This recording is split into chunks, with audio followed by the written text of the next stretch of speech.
So let's just start off first with your message for the Hispanic community.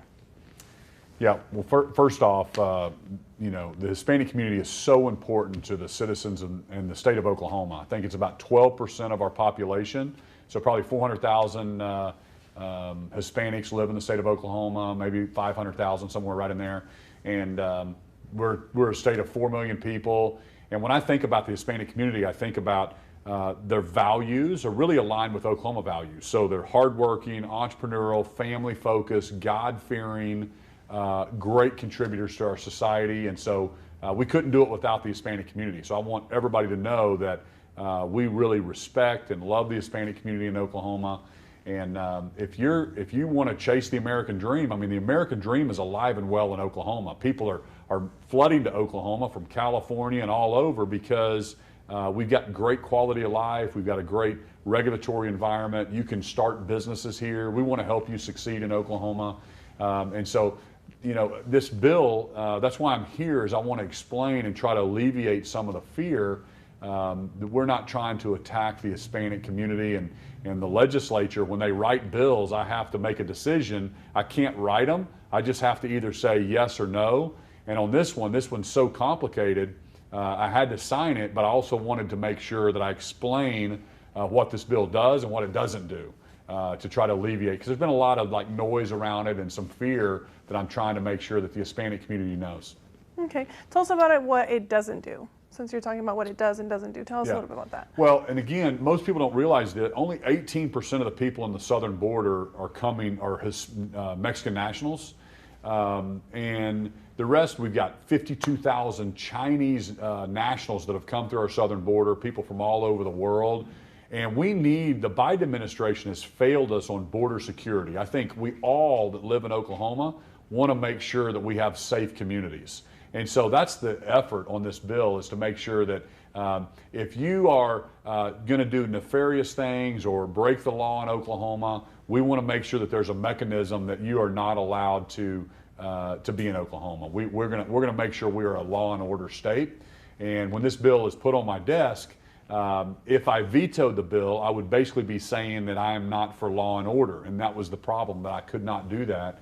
But what we talk to law enforcement, this is not a situation where they're stop and frisk. This is not a situation where I think Oklahoma City and Tulsa Police Departments talk. They're not going to be going door to door. This is if there's lawbreakers and we find people in the marijuana industry that are here undocumented. That's when we want to make sure that we can enforce the law in the state of Oklahoma, because the Biden administration, quite frankly, has failed us on that. Okay, and I know that when Charles McCall, and also in your press release, and how you've been mentioning, the Chinese are being mentioned. Is there a way that it could have been more focused on that instead of just generalized, where it kind of affects all undocumented immigrants?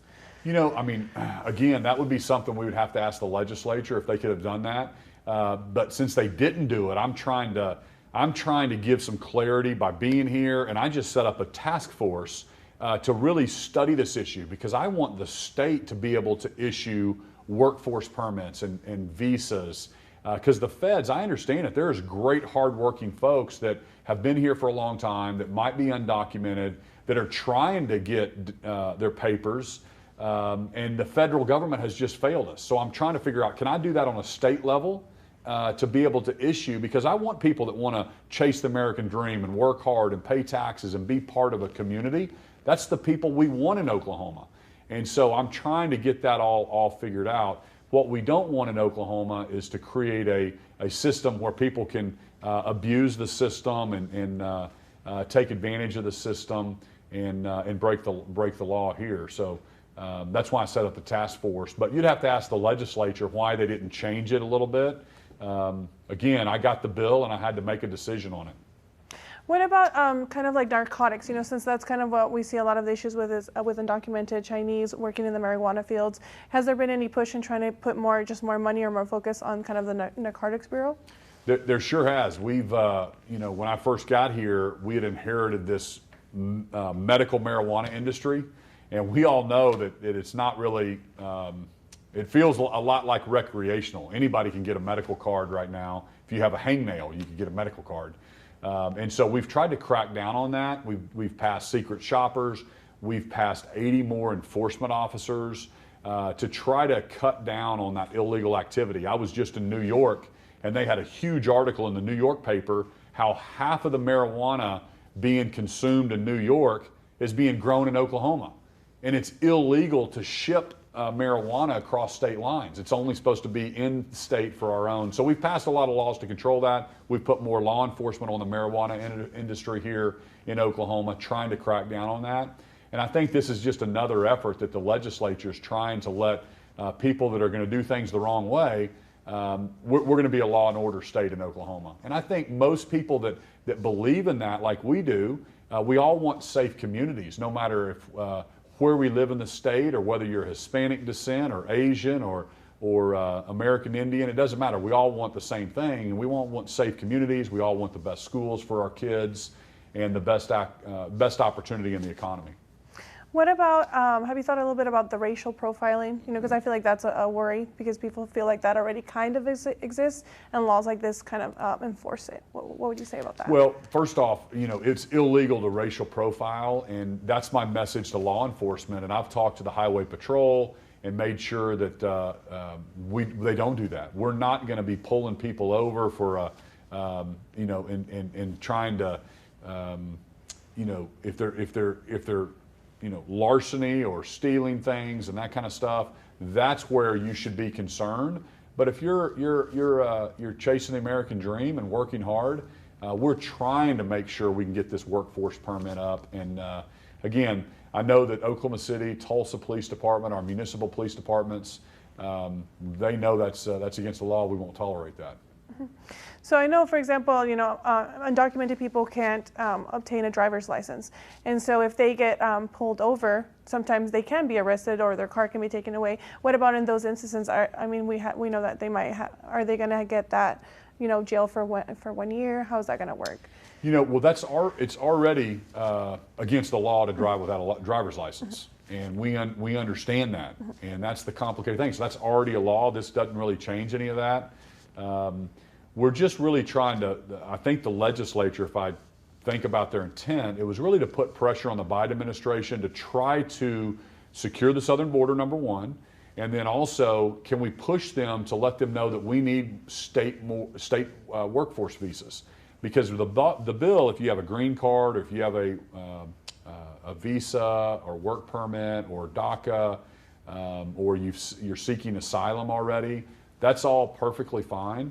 We're only talking about the undocumented portion, and then that's what my task force hopefully will solve. We could maybe figure out a way to do a state ID and a workforce permit, because really the feds, we know the feds are messing people around, because there's a lot of people that are trying, and the whole system is jacked up. If it was up to us in Oklahoma, I would be able to fix that. But a lot of this stuff is federal problems, and that's why we hope that we're signaling and putting pressure on the feds to actually secure the southern border, and then let's do some make sense work permits for the much needed workforce that we need. I can't tell you how important the workforce and the contribution, and how Oklahomans are better off for you know, all of our workers, including our Hispanic workers. You know, that we need more. A lot of people are telling me we need more. I was just in a manufacturing facility, and they said, Governor, we could use more workforce permits. And so I'm trying to figure that out for Oklahoma workforce. And are you thinking about getting these permits for undocumented people that are already here in the state or outside of state? You know, I think the people that are already here, we would like to set up a system that maybe if they're paying taxes, if their home address, if they don't have any criminal record, then how can we make sure that you know, those are the people that we want here, working and contributing and becoming Americans and are great Oklahomans. So that's exactly what we're talking about, right? But if you're going to do harm and you're not going to be working and productive, and you're going to be a criminal, then of course we don't want them here. And I don't think anybody would want that. And there's so many people that have done it the right way that we have to make sure that we've got a good system for them. Because of this new law, is there going to be a change in how interactions happen between somebody that's being arrested that's undocumented and officers? Is there going to be anything different? You know, you'd have to interview some of the police departments. I don't think so. I've read a little bit about what Oklahoma City and Tulsa have issued, and then our highway patrol just said, in practicality, there will be. This just gives them another out if we've come across criminal activity. So, like we've talked about in the marijuana industry, or if there's criminal activity, and then we find out they're undocumented, then of course, this gives them another tool in their tool belt to keep making Oklahoma safe. But if you're doing the right things, that's the thing that the law enforcement's told me, is they're not wanting to, they're not picking on law and order, law-abiding, hardworking folks. Is there going to be a stronger relationship between ICE and like the police departments or sheriff departments? You know, I can't really speak to that relationship, but what you have to realize is it's already illegal to come across the border undocumented, right? That's already an illegal position. And so I don't think this bill, this really trying to put pressure on the Biden administration to secure the southern border. And then I'm trying to go a step further by setting up the task force to really study, if the feds won't act, then what can we do as a state to meet our workforce needs and to give people a safe feeling here. So that's really my heart. That's what I'm trying to do on the task force side. And when this bill came to me, I had to make a decision on it. And but it just tears my heart out thinking that families are there's fear involved, and that's why I'm here trying to let people know that you know, we appreciate the contributions for the Hispanic community, and we want people here working hard, paying taxes, raising their families, contributing to the American dream, and doing things the right way. Do you think this bill is actually going to help or hurt our economy? Since I know you're always very into the business world. Yeah, you know, I would hope that my task force is certainly going to help the economy. Mm-hmm. Whether this bill does, hopefully it has you know, no effect on the economy. This is more of just a law and order bill. It's not supposed to be, you know, a plus or a minus for the economy. And I would hope that it doesn't adversely affect the economy, and that would be my hope. I think that's the legislature's intent, is just to be kind of signal and be a law and order bill. Okay, our reporter had some questions too, if he wants to.